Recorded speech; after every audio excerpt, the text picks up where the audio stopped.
Media জগৎ এখনো কিভাবে ভারত নিয়ন্ত্রণ করে। নাম বলছি না, একটা বড় পত্রিকা গত কয়েকদিন ধরে নিউজ করছে ভারতীয় আইপিএল ক্রিকেট খেলা বাংলাদেশে দেখানো হচ্ছে না বলে বাংলাদেশের দর্শকরা নাকি হাহাকার করছে, কান্নাকাটি করছে।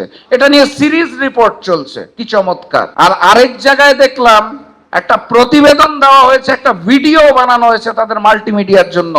ওইটার হেডলাইনটা বলে বক্তব্য শেষ, ভালো মতো শুনবেন, অত্যন্ত গুরুত্ব দিয়ে নিউজ করা হয়েছে। নিউজটা হচ্ছে ইরান যুদ্ধে ভয়াবহ হুমকির মুখে ভারতের কন্ডম শিল্প।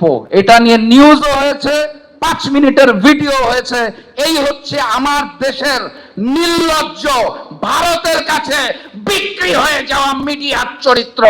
এখান থেকে ফেরত আসুন, না হলে শেখ হাসিনা পালিয়েছে, তারেক রহমানও পালাবে, ভারতের দালালরাও পালাবে ইনশাআল্লাহ।